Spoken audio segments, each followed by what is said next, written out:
Today our topic of discussion is the derivation of aggregate supply curve in the short run, because we are here will derive the aggregate supply curve as per Keynesian theory.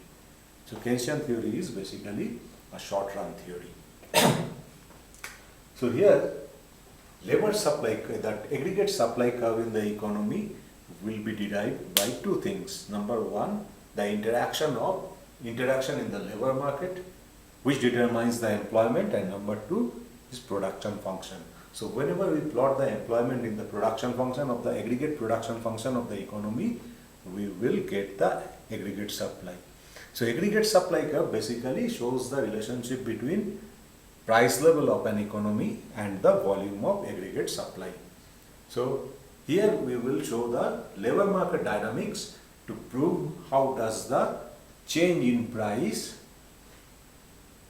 affect the aggregate supply in the economy, or to find out a relationship between price and aggregate supply through the interaction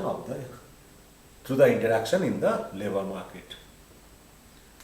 So first, if we consider the labor market, there are two sides. Number one is the demand side, and number two is the supply side. So here we consider that the labor market is perfectly competitive, as well as the commodity market is also perfectly competitive. So the demand for labor will be derived by the profit maximizing behavior of the producers, and we know that as per the marginal productivity theory of distribution, we know that the demand for labor will be expressed as W equals to P into MPL or VMPL. And we know that from the law of variable proportion, given the price level, what we see as L increases, MPL will decline. So we can find, if we measure L in the horizontal axis and nominal wage in the vertical axis, we will get this as W equals to VMPL curve. So which represents the inverse relationship between nominal wage and demand for labor. Now, at the supply side, the labor supply is determined by the utility maximizing behavior of the workers. So that is derived from the choice between income and leisure. So we know that as the money wage increases, the opportunity cost of leisure will increase, and workers will substitute leisure by income. So we get, in the overall economy, we get a direct relationship between labor supply, money wage and labor supply. So this is LSW. So one more thing should be made clear here, that here the workers we are considering the short run and we are considering the Keynesian theory. So in short run, the workers are not aware of the changes in the price level. So they don't have any clear idea about their real wage. So they make their decision on the basis of the money wage. As the money wage increases, labor supply will increase and vice versa. The workers will work more, and if the wage rate decreases, the workers will work less. So we get a direct relationship between labor and nominal wage and the labor supply.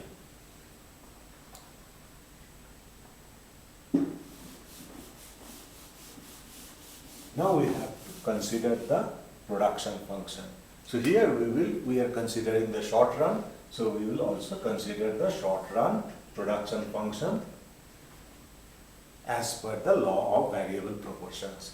So here Y, the output is a function of labor with other factors constant.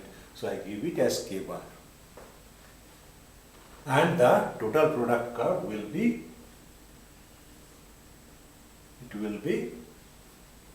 concave to the horizontal axis.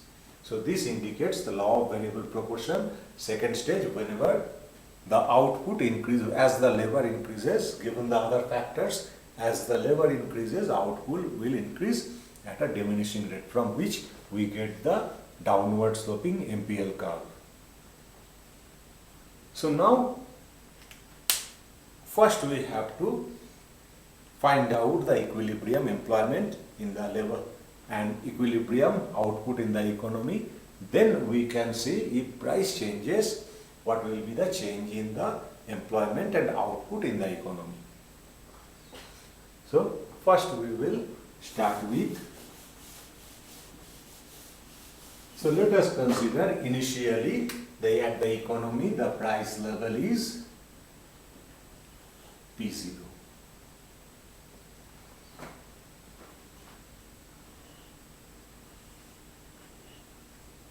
So in horizontal axis we are measuring labor, and in the vertical axis we are measuring the nominal wage.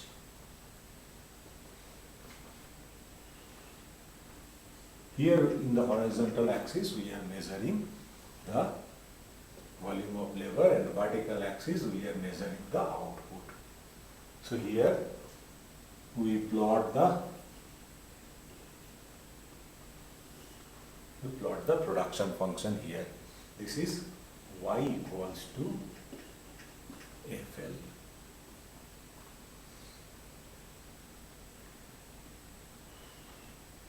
So here we can do also one thing. Normally in labor supply curve, normally the aggregate supply curve of economy shows that price is measured in the vertical axis and y is measured in the horizontal axis. But here, to find out the relationship, we will measure the price in the horizontal axis and y in the vertical axis, because in this diagram we are measuring y in the vertical axis.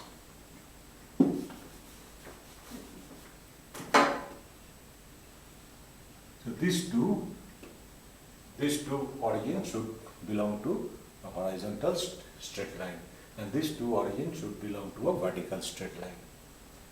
So we consider here two different price levels, P0 and P1. We know the price level. So first, if we consider that initially this is labor demand curve, W equals to P0 into MPL, and this is the labor supply curve, LS, which is a function of W.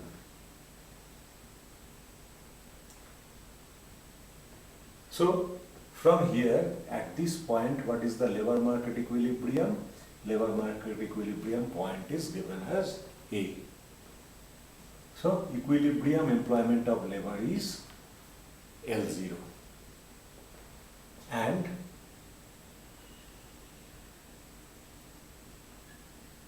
so if we plot L0 employment in the lower diagram, so from this production function we can find out that equilibrium level of output is Y0.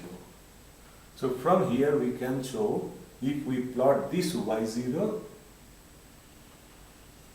in this diagram, what we see that if price is P0, output level is Y0. So this is 1 point. So I give this point name point G. Now let us consider that the price is increasing from P0 to P1. So what will happen to the labor market? So definitely whenever price level increases, producers will be willing to produce more. Their profit margin will increase, so they will demand more for labor. And on the other hand, given the MPL, if the price rises from P0 to P1, there will be a rightward shift of the labor demand curve. So this demand curve will be given as W equals to P1 into MPL.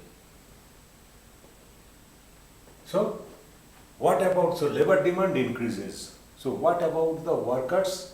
The workers don't know about the price changes.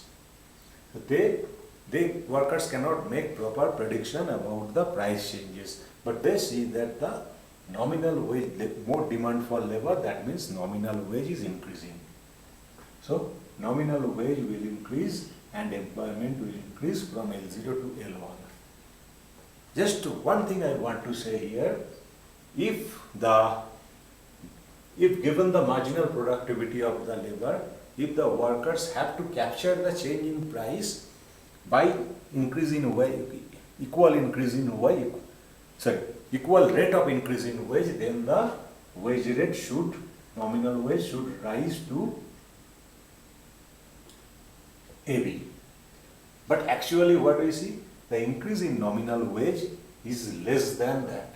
That means though the nominal wage is increasing, the real wage is decreasing, but the workers cannot understand that. So what we see here, the employment rises from L0 to L1. So if we plot this on the production function, we see that the output level also increases from Y0 to Y1. So if we do one thing, that plot this in the next diagram, what we see at P1 the output level will be Y1, so we get point H. So if we add G and H, we get a direct relationship between price and aggregate supply of the economy when other things remain unchanged. So this is the aggregate supply curve of the economy. So we can easily reverse the axis and we will get the same result, a direct relationship between price and the output level. Sorry, this is, that means if we, so we can also reverse this, but the relationship will remain same. In vertical axis we can measure price, and horizontal axis we can measure the output, the same type of relationship. That means if the price rises, the aggregate supply in the economy will increase. But remember that we are considering here the short run. In the short run, the workers cannot predict, have any proper idea about the price change. So they cannot make any assumption, proper assumption about their real wage or purchasing power. Here they see one thing, that the money wage is increasing, and whenever the money wage is increasing, they will also increase their work of effort. In long run, things can be different. In the long run, workers can also predict about the change in their price level, and they can make clear idea about their real wage. But we are not considering here long run. So under short run, what we see, that whenever the price level increases, the demand for labor will increase. So there will be higher wage, the wage rate, nominal wage is also increasing. So it will increase from W0 to W1. So employment will increase, and given the production function, the output level will increase, and we will get a direct relationship between price and aggregate supply in the economy. So this is the aggregate supply curve.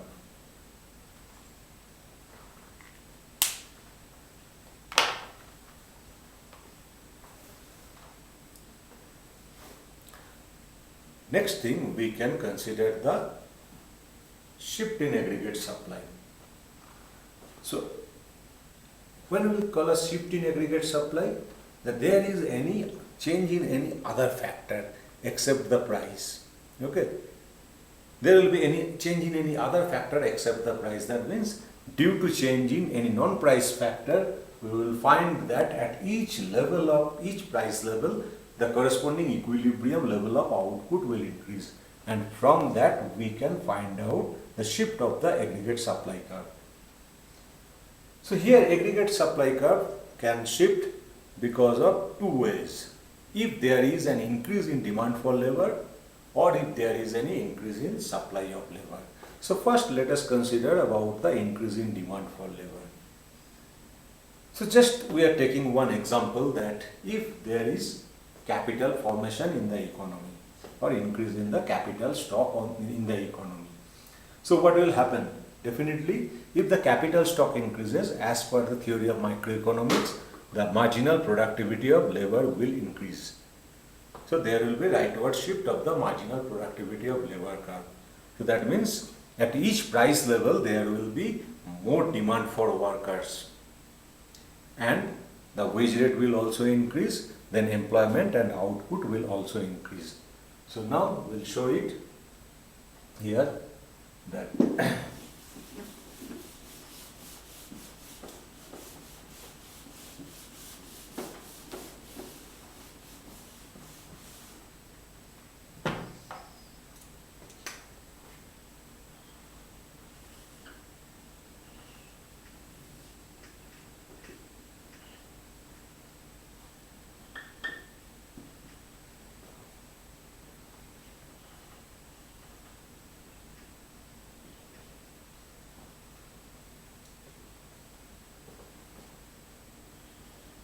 so let us consider that this is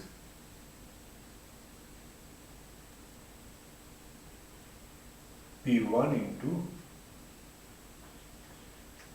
MPL. This is the initial labor demand curve, and this is the production function. So, and this is the labor supply curve LS, which is a function of W. So equilibrium point is A, and if the wage rate in price level increases, so this will be P2 into NPL. So here we measure P1 and P2, plot P1 and P2 on the horizontal axis. So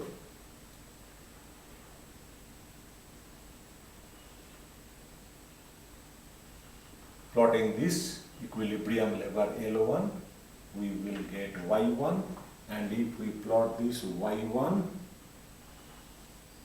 in this diagram, we get point N.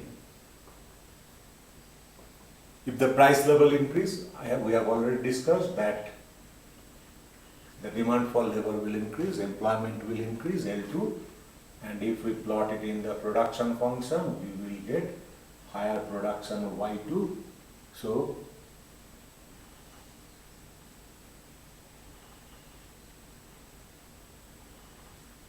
if we join these 2 points, we get the supply curve. Now let us consider that there is an increase in the volume of capital. So if there is an increase in volume of capital, what we will find? The more capital formation, that means the marginal productivity of labor will increase. So we get it P1 into MPL dash.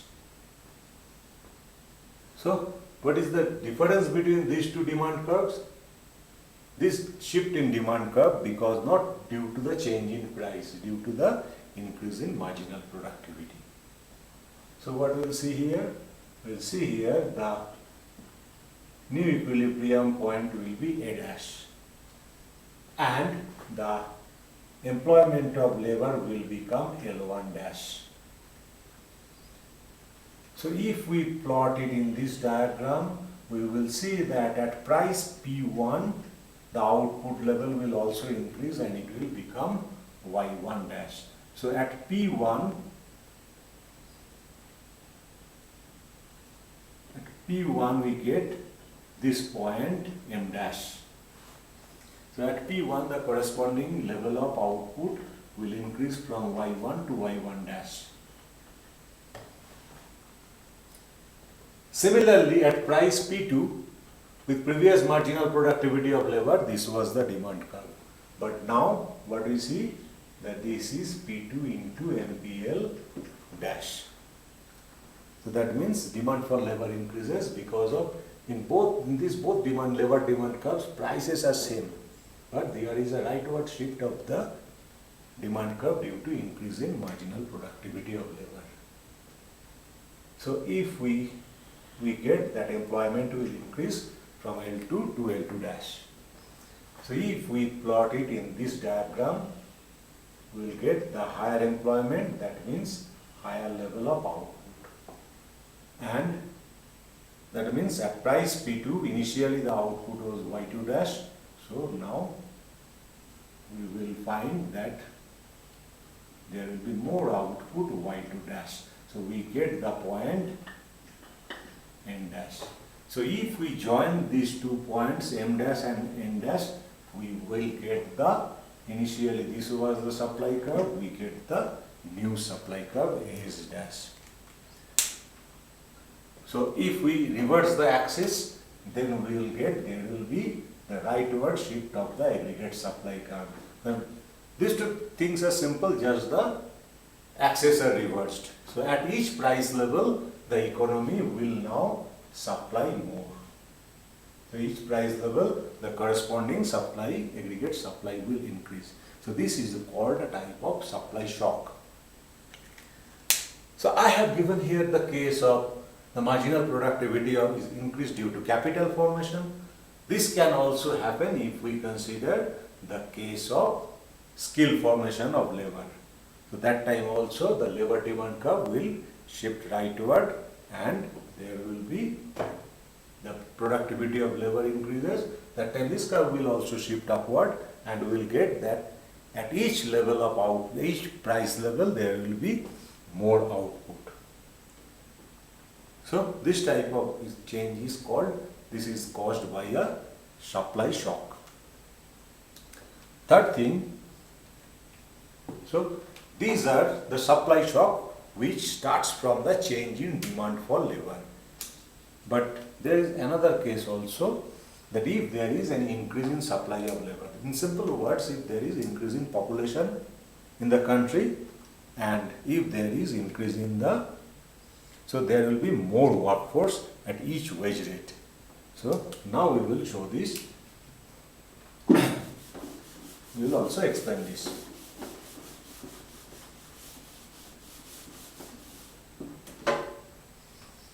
So in this case, in horizontal axis we are measuring labor. In simple way, as usual, here this is labor market, W, this is L, this is Y, and here we measure P and Y.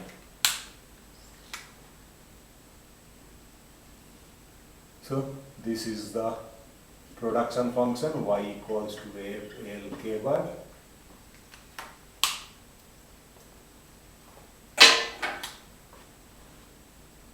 Labor demand function,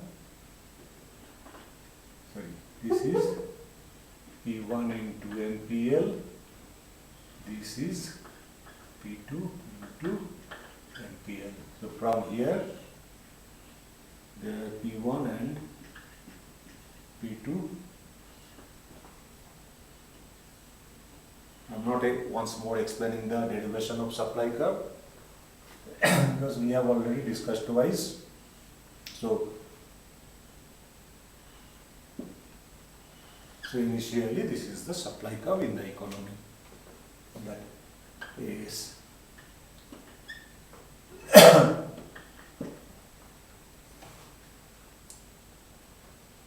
so now what we consider? We consider that the workforce increases due to increase in population or population growth.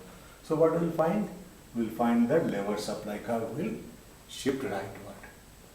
So at this price P1 initially, the employment was L1.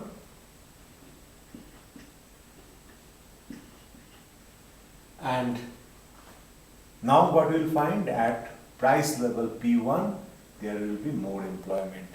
The nominal wage rate declines and employment increases, so L1 dash. So if we plot it in this diagram, we get L1 dash and output level Y1 dash. So if we plot it in this diagram, we see that at P1, the output level will increase from Y1 to Y1 dash. So similarly, at higher price rate, the nominal wage will decline and the employment will increase. So it is, this was L2, this is L2 dash. So if we plot this L2 dash in this diagram, we will get the output level y2 dash. So if we plot here y2 dash, so this is the another point. So if we join these 2 points, we get a new relationship between the price and aggregate supply. So here, due to increase in the supply of labor at each price level, the employment increases and the corresponding level of aggregate output increases. So the aggregate supply curve will shift here. There will be upward shift of the aggregate supply curve. So if we reverse the axis, in horizontal axis we measure y and vertical axis we measure p, we will find that there will be this type of shift of the aggregate supply curve. So here one thing, just want to say that whenever other things remaining constant, the price rises, there will be simply the extension of aggregate supply as per the theory of microeconomics. And whenever there is change in other supply side factors, like change in wage rate, change in the capital formation, or the improvement in technology, or the skill formation, or the increase in labor supply. So in all cases, what you will find? You will find that at each price level there will be more equilibrium level of aggregate supply. So aggregate supply curve will shift rightward. So here also we can see this is an increase in supply, and wherever price is rising, aggregate supply is rising. There is a corresponding rise in aggregate supply that will be considered as the extension of supply. And these 3 things I have said, if there is increase in labor demand or increase in labor supply due to the supply side factors, these are called supply shock, which causes an increase in aggregate supply in the economy.